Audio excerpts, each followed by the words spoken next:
Hello students, I am going to explain to you the policy strategies which promoted globalization in the Indian economy and it was implemented in 1991. The first strategy or step taken under globalization was increase in equity limit of foreign investment. What does it mean? Equity limit of investment means how much percentage of investment is allowed from a particular investor. Here we are talking about foreign investment. So the previous limit of equity or percentage of investment was comparatively low. It was merely 40%, but now it ranges from 51 to 100%. It means that foreign investors can invest in Indian enterprises up to 100%. It attracts investment from foreign, and the foreign investment reaching to India allows more and more production, and it gives a boost to economy. The second reform or strategy for globalization was partial convertibility of rupee. Partial convertibility of rupee means that Indian rupee can be converted into foreign currency for the sale and purchase of certain purposes, and it will be sold or purchased at the market price instead of the price fixed by any government authority. So, under partial convertibility, the Indian rupee has been allowed to be used for import and export of goods and services, payment of incomes or factor payments, and remittance to people in abroad. Remittance means sending money in cash to the people living in abroad. So in this way, Indian rupee has partial convertibility. Now the third reform under globalization was long-term trade policy. Long-term trade policy means that the trade policy will be implemented for longer duration, and when it is for longer duration, it is a liberal policy and it allows more trade transactions and investment transactions and competition from foreign countries to domestic industries is encouraged.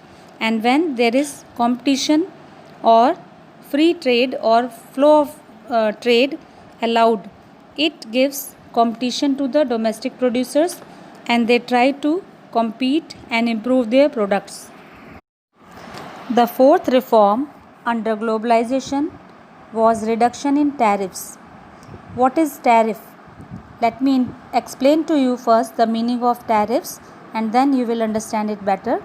Tariff is the tax imposed mainly on imports from foreign, and if heavy tariffs are imposed, if heavy taxes are imposed on imports, then import of foreign goods is reduced and discouraged.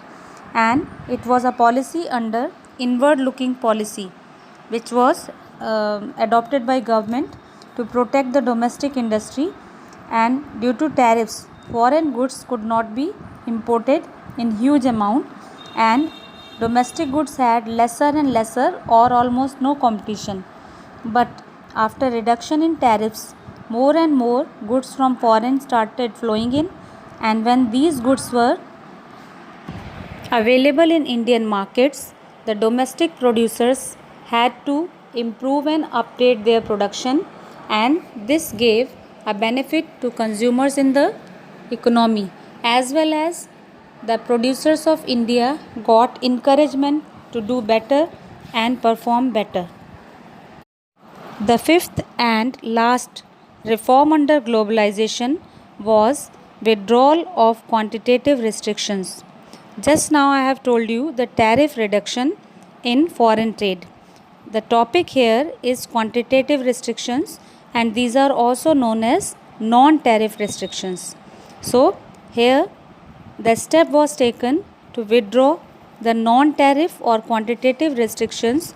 It means before 1990 there was restriction on imports of goods and they were allowed in certain quantities. It means these were non-tariff or quantitative restrictions, but after removing this restriction, there was no cap or limit on importing goods from foreign countries, and this was according to the commitment made by Indian government to the World Trade Organization.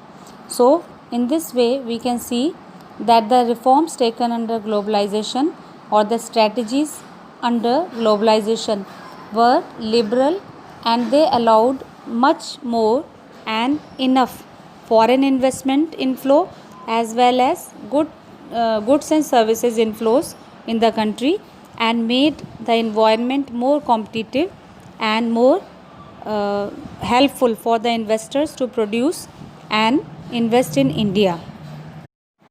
I hope you have understood the concept of globalization and the strategies under it.